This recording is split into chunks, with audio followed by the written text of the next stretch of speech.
O caminho para a guerra. A luta de Angola pela independência. Angola, sob domínio português desde o século XVI, enfrentou dura discriminação e exploração. Os colonizadores impuseram um sistema opressivo que beneficiava apenas a metrópole, deixando a população local em condições precárias.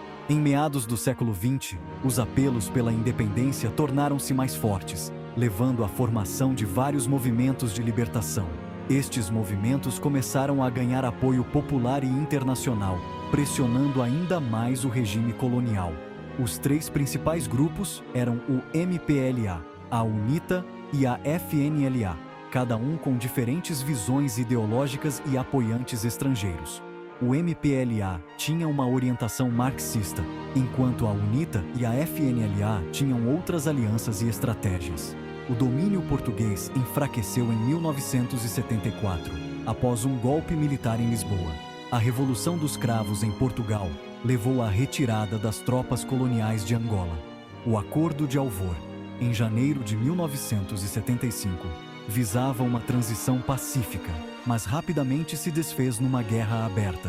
As tensões entre os grupos de libertação aumentaram, resultando em conflitos violentos. O palco estava montado para uma guerra civil devastadora. Angola mergulhou em décadas de conflito, que deixaram cicatrizes profundas no país e na sua população. Protagonistas principais: MPLA, UNITA e FNLA, três movimentos que moldaram a história de Angola. O MPLA, liderado por Agostinho Neto, defendia um Estado socialista com apoio soviético e cubano. Eles buscavam uma Angola independente e socialista, alinhada com o bloco comunista. A UNITA, liderada por Jonas Savimbi, era anticomunista, apoiada pelo Sitinostriwa e África do Sul. Eles se opunham ao MPLA e queriam um governo mais alinhado com o Ocidente. A FNLA, inicialmente forte, declinou devido a divisões internas e perda de apoio. Holden Roberto liderava o movimento, que lutava pela independência, mas enfrentou muitos desafios. Estes movimentos, com as suas alianças externas e inclinações ideológicas, entraram numa luta amarga pelo controle. A rivalidade entre eles foi intensa e violenta. As suas rivalidades, alimentadas pelas tensões da Guerra Fria, moldaram a Guerra Civil angolana durante décadas. O conflito deixou marcas profundas no país e na sua população. O campo de batalha da Guerra Fria. Guerra por procuração em Angola. A Guerra Civil angolana tornou-se numa guerra por procuração entre os Cian-Niwa e a União Soviética. A União Soviética e Cuba apoiaram o MPLA com armas, treino militar e tropas. Os Ilimiteua apoiaram a UNITA e a FNLA com financiamento, armas e operações secretas. A África do Sul, temendo o comunismo, apoiou a UNITA e lançou incursões em Angola. Derramamento de sangue e batalhas. Eventos. Chave da Guerra Civil Angolana. A Guerra Civil Angolana foi um dos conflitos mais prolongados e devastadores do século XX.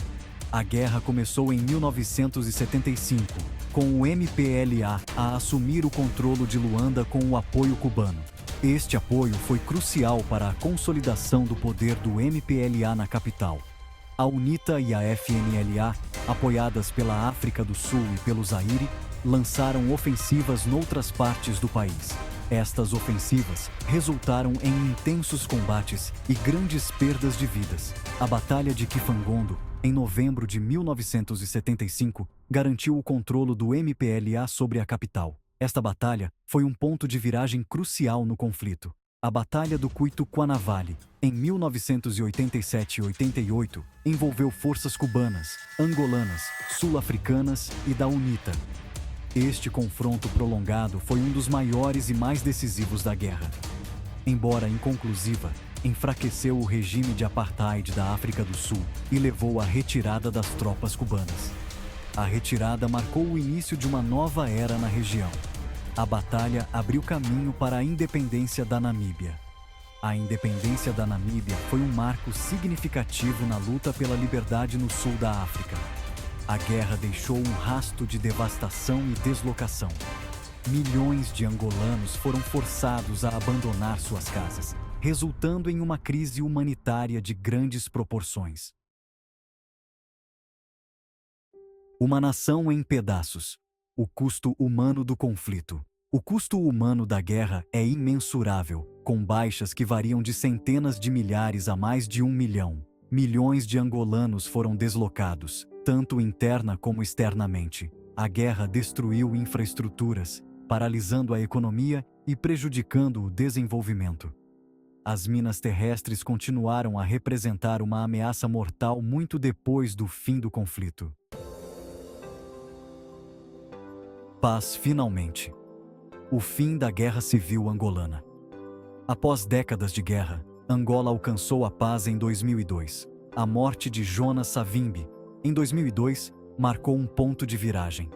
A 4 de abril de 2002, a UNITA e o governo angolano assinaram um memorando de entendimento, pondo fim à Guerra Civil.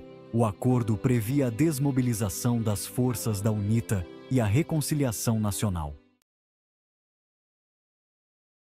Cicatrizes da guerra. O impacto duradouro em Angola. O legado da guerra continua a moldar o panorama político, econômico e social de Angola.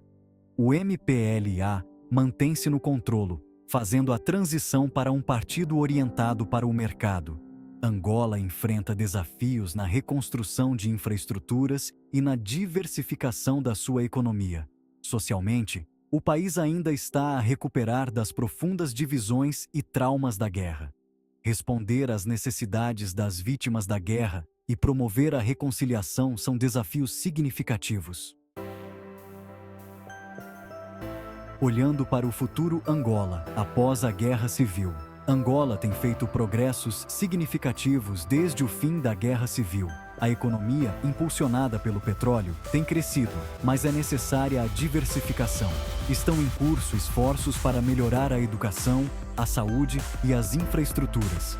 Angola enfrenta uma conjuntura crítica, com potencial para se tornar um importante ator regional. O futuro depende da cura das feridas do passado, da promoção da boa governação e do investimento no seu povo.